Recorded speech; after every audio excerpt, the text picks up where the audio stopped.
And we're back. And before we start off this particular Queer Money follow-up, we want to acknowledge that we know what's going on in the world today, and but we wanted to continue doing this because we made a commitment to ourselves that this was going to be our New Year's project, and we didn't want to quit on it on day 6 of the new year and day 3 of us actually executing on this project.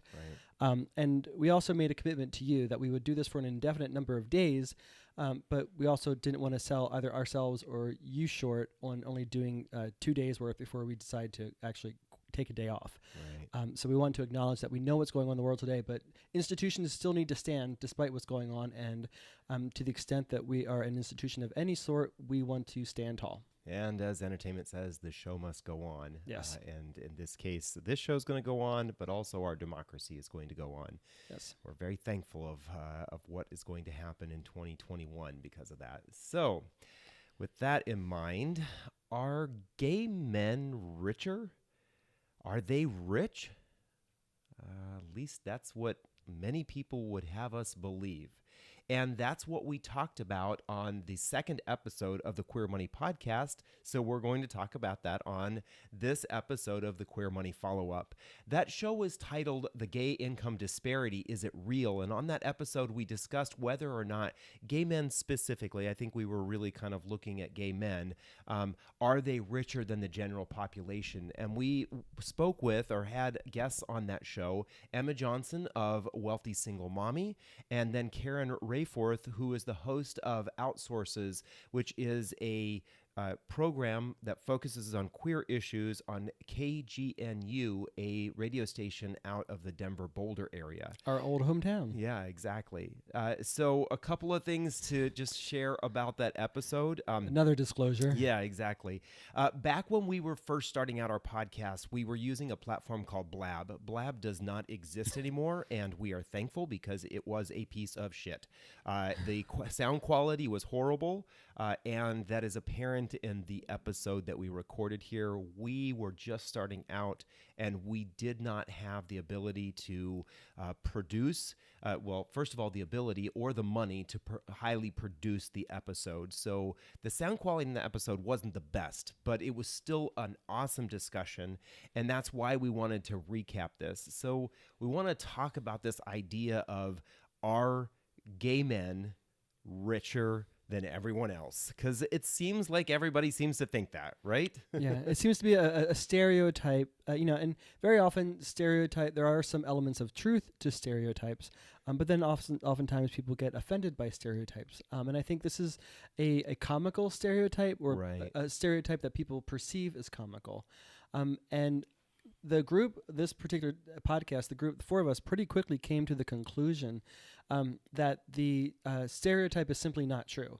Yeah. It's typically a media and created stereotype and that's very gay men, gay white men specific. Right. And it's just simply not true. And so we quickly came to that conclusion. There was previously to this particular episode, there was a Freakonomics podcast that was published that talked about the similar discussion that Emma brought up, and they came to the conclusion that gay men, in particular, as a subgroup of the queer community, are not doing all better financially than the general population. Yeah. But then since then, the 2018 LGBT Financial Experience Survey done by Prudential Financial also came to the same conclusion, but with some more statistics. Yeah. And I think that when you think about, oftentimes when you think about the gay men who are portrayed as being wealthy, as being rich, you think about individuals who are either in really high-paying jobs in entertainment or high wage earners that are living in some of the top-tier cities, the elite gay cities in the country, and oftentimes there are factors that make it appear as if they are extremely wealthy, and oftentimes this has to do with the outward displays of what we have, right? It's the way we dress, the kinds of cars we drive, the homes we live in, the parts of town, the vacations we take, all of that is is disposable income, right? That's money that comes from our paycheck that isn't necessarily paying for our necessities in life, all that extra money. So where is that extra money coming from that causes us to do that? And is it real? Is that something that's really real? And I think that's why we kind of wanted to scratch the surface on this whole idea of are gays richer?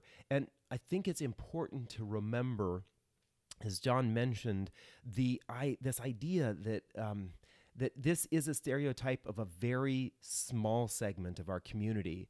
When you think about the queer community, there are all different segments within the queer community, not just the L's, the G's, the B's, and the T's, but you also have individuals who live in these top tier and elite cities, people who live in the rural areas, and then there's all those who live in between. And you have individuals who have a great education and individuals who don't necessarily have a great education. And that kind of reminds me of the fact that there are so many homeless youth that identify as queer. We heard this statistic from Karen on this particular episode that was one that just keeps on getting backed up again and again, that roughly 40% of homeless youth identify as queer. These are kids who have been kicked out of their homes. These are kids who do not have familial support. What is it going to be like as they age, as they get into their earning years? What is it going to be like? It's less likely that they have parents who are helping them with education. It's less likely that they have mentors or that they have a family that is going to kind of guide them through those formative years as they become an adult. So I think that's one thing to keep in mind, is that there's this stereotype, but then there's the reality for so many other youth. Well, and I have two thoughts about that. We talked about how this is really a media-generated stereotype. I would argue that LGBT media doesn't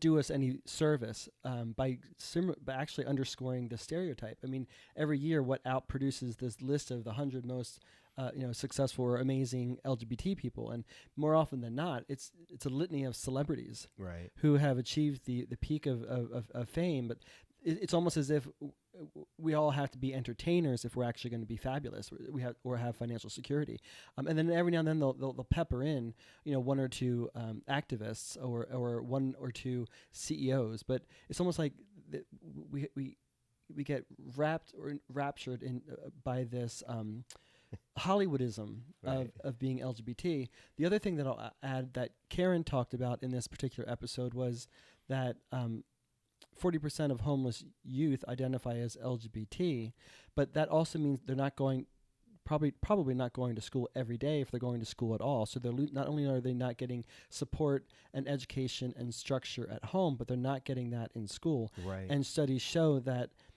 the further behind you fall in education in your formative years, the harder it is for you to stay up with your peers as you grow up and go into adulthood. Right. And the likelihood is that many of those kids who left home were leaving traumatic situations. So there's Absolutely. quite possibly some legacy mental health issues that come along with that, being a homeless youth. And that makes it harder to learn too. Right. Right. And you may not even be homeless. You may be carrying those legacy mental health issues with you, even though you did have a family that you were able to stay with, but it still may have been an extremely stress-filled or maybe even traumatic space to be in, but you had to persevere because you felt like you had nowhere else to go. And that creates a level of anxiety. Then all of a sudden you're on Maslow's hierarchy of needs, and you're in an environment where you're more concerned about safety and education, especially in education, to become a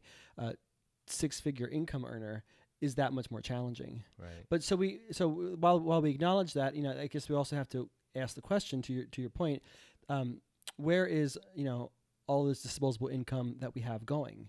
Where's it coming from? Where are we coming from, right, and where's it going? Right, because the question was, do we really make more money? Are we these high wage earners, right? And we touched on this in a recent Queer Money episode 237, where we talked about 4 curious reasons.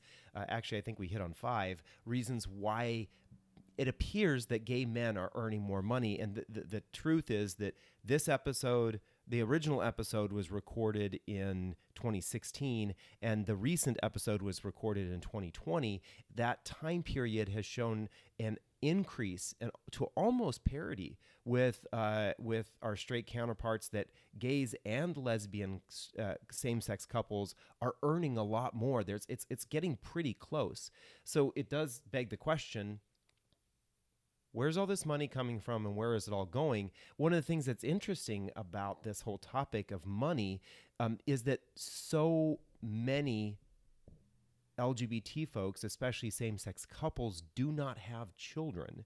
And the cost of raising a child in the United States ranges from anywhere from about $170,000 to $250,000 per child. And that's from the age of birth to the age of 18. Right. Does not include the cost of college. And we know that kids don't necessarily leave at the age of 18. Right. Yeah, especially right now. But so if that's what it's costing a family to raise two children, anywhere from about $350,000 to $500,000.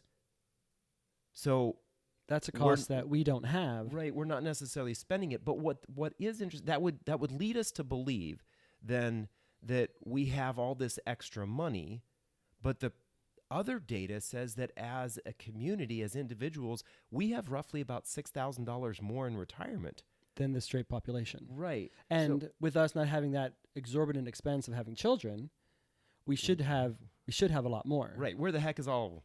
Well, we know that, we've done studies with Prudential as well as with Honeyfi that shows, and actually Experian, that shows where our money is going. Our money is going to travel. A lot of it's going to alcohol. A lot of it's going to personal hygiene, which I think is a very interesting category. So we're spending a lot of money on the very things that make us appear fabulous. Right. So we even if we're at parity with our straight peers on income, we're spending a greater percentage of our money on the appearance of being fabulous, on the appearance of having wealth and the outward displays of one's means. Right. And so it appears that we're doing better, but we're not necessarily doing better. Our financial security isn't necessarily better, and that's suggestive of the fact that we only have about $6,000 more saved for retirement. That $6,000 is not going to last 6 months in retirement. Right. I think that there's kind of two math equations we can do here. If we're making the similar amounts of money, where is that $350,000 to $500,000 that our straight counterparts are spending on children? Where is it going? Because we're not investing? Or is the reality that we actually aren't making as much money? It just appears that way because the money that we would be spending on children, we are spending on appearance, on outward things. So we could still be earning quite a bit less, but actually appearing as richer than our counterparts, because we're spending on those outward appearance things. Right. And I think another category that is maybe larger for gay men specifically as a subpopulation is that we gravitate towards the more expensive cities. So while we may be earning more, even if we're earning more money than our straight peers as a whole, we're in these more expensive cities that have just a higher cost of living, more taxes. We're spending more in that area. So that just being in that city alone costs us a lot more. And we know that, I did the same thing. As soon as I had the opportunity, I went to a bigger and better city and had that liberation. And I think even today that's still going on with LGBT youth, including gay men. Yeah. And that's just a huge expense that, lots of straight folks stay in the neighborhood where they were born, or stay in the community where they were born, and they raise their children there. Or if they don't, they at least end up going back there at some point because they think, okay, I want to have children, and I want my children to have a similar upbringing that I had. Right. And you bring up an interesting point here, this idea of moving to or migrating to these bigger, more accepting cities. When you think back to the 70s and 80s, and even early in the 90s, when a lot of folks were moving to these cities, they didn't end up in gay men, well, all queer people moving to these cities, they didn't end up in the nicest, most fabulous neighborhoods because they simply couldn't afford it. Where did they go? They went to the places where it was cheap because they didn't have the kinds of jobs and income that allowed them to live in the nice neighborhoods. But what has happened? They bought homes in places like the Castro, Hell's Kitchen, Halston in Chicago, in these areas that 20, 30, 40 years ago were not the nicest neighborhoods, but now those neighborhoods are super hot and very, very expensive. So you could have bought a home in the Castro for $50,000 back in the 70s or 80s, and today it was worth $2 million, and all you had to do was just do some general regular upkeep. Now you have this wealth or appearance of wealth because you have this really hot home that you may not have really invested a whole lot of money in. You do have wealth, but I think because you have your real estate appreciation. Right. So those individuals have wealth, but that's not the masses. It's a subset of of a small population. But I think we talked about in this particular episode 2 of the Queer Money podcast, that now I think LGBT people wouldn't even think twice about going to a comparable location in the country to what would be comparable to Hell's Kitchen in the 70s or the Castro in the 70s. Right. Nobody wants to move to Cleveland or San Antonio, although San Antonio's got a pretty decent LGBT population, is pretty nice. Or Sacramento, these places. We wouldn't think about most of these places where it would be cheaper and more affordable, because we would say there's a lot more bigotry and homophobia there, and that's exactly what I'm trying to leave. But but that's exactly what gay men and the LGBT community tolerated and put up with in the 70s and 80s. They just benefited from coalescing in the same space. Yeah. So eventually, and pretty rapidly, there was some safety in numbers. But now we don't even think about that. And one of the talking points that we had in this particular episode, someone suggested that to younger LGBT people who want to escape the smaller town that they're in, if they want to go to one of those bigger enclaves to have the safety and security, well, now today there are second and third tier cities that have decent size LGBT populations that aren't as expensive. So maybe Chicago and LA and New York City can be your long-term goal, but maybe right out of college you go to one of those LGBT-friendlier locations that are second and third tier cities that you can go for a couple years, get your feet wet, get some experience under your belt with your career, save some money, and then move to the top tier city. Right. And the nice thing is that you have that ability to participate in the community there and help build it. I have heard so many people say that they've gone to places like New York or LA or San Francisco, and they feel like they're getting lost in the LGBT community because there's just so many. So big, yeah. Yeah, the community is so large that they kind of feel lost. Yeah. So what are some of the takeaways from, if this gay income disparity doesn't exist, if gays aren't richer, what are some of the takeaways that we can get from this episode to help the LGBT community as a whole sort of reach more financial security? Well, I think that one of the things is that that we have to maybe start to unpack or take off this baggage as a community, the belief that we are either high income earners or that we are destitute, that there is a great there seems to be this ground. chasm. We're like on either ends of the spectrum. Right. And that there's a way for you always to take steps to move up. I told a little bit of my story in this episode of how I left home and I did not have the support of my family. I was basically disowned from my family when I left home. I didn't have their support. I definitely didn't have financial support. And when I got a job, I was always looking for ways to improve, whether that's it was education or looking for a better job or different jobs, ways that I could improve.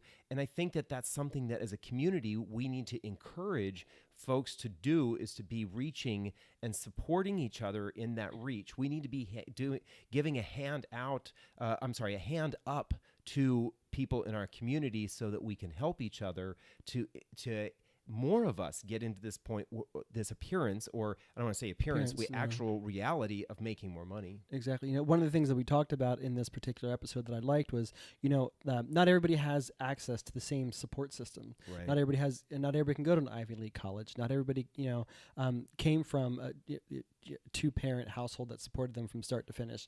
Many of those didn't have that because they're LGBTQ. So what can people do? Well, now today more than ever, we all have access to much more than we ever had before. Not only do we have books and libraries, but we also have online communities. We have podcasts that provide a lot of YouTube. valuable education and support. YouTube that provides a lot of education and support. And you can use these platforms to improve yourself, to prepare yourself and grow yourself for a bigger and better life. Right. We don't always have to gravitate towards the most mind-numbing entertainment. We can use the very same platforms that we use to entertain ourselves to improve ourselves. And that's something that many of us have within our reach. I mean, many of us today, even if we are homeless or don't have the same income as, we don't have, we were struggling with income parity, have cell phones that have access to YouTube, that have access to books that we can get for free through Amazon. Right. Yeah, I think this idea of edutainment, right? Can you educate yourself while you're entertaining yourself, and then put some of that education into practice in your life is a great way for us to continue this upward progress for more folks in our community. Yeah. So I think the takeaway is that gay men and queer people especially don't earn more than the general population. In many cases, we earn less.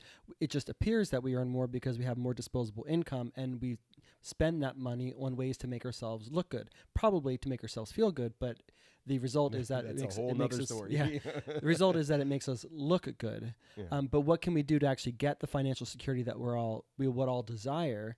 That is, those of us who do reach that sort of success need to be sure to look around and see how we can give a hand up to those who haven't yet reached that success. But it's incumbent upon those of us who are still trying to get to that point that we need to do some work. Yeah. We need to look around at the resources that we do have available to us. And sometimes that might mean saying, okay, yes, I'm a part of the LGBT community, and yes, I have my group of friends, but maybe my subgroup of friends in the LGBT community aren't really the best influence on me, and I need to go see if I can't find a better circle of friends. Right. And that's something that everybody has to do, right?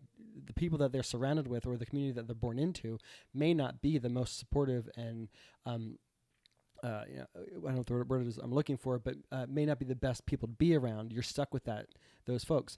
But we need to take some effort regardless to figure out how can I surround myself with better people. And we were actually just in a class yesterday or today, I can't remember, where the instructor said and she got this from an ancient Chinese proverb, was that always make sure that there is somebody in your life or in your circle who is ahead of you. And then always make sure that there are people who are at your same level. And then make sure there are people in your life who aren't as far as you that you can help out. So you're always learning, you're around a bunch of peers, and you're always helping somebody. And it's that transition of learning, collaborating, and helping others is where you really learn and are able to apply what you learn to your life. Right. So that's basically the takeaway. What we would love for you to do with this particular episode, please go to debtfreeguys.com/QM to subscribe to the Queer Money Podcast. We are on episode 246, I believe, these days. Also, give this video a thumbs up if you liked it, and subscribe to this particular YouTube channel. And if you want to continue the conversation, please comment below or join us in the Queer Money Facebook group. And then again, subscribe to the Queer Money Podcast at debtfreeguys.com/QM. Thank you.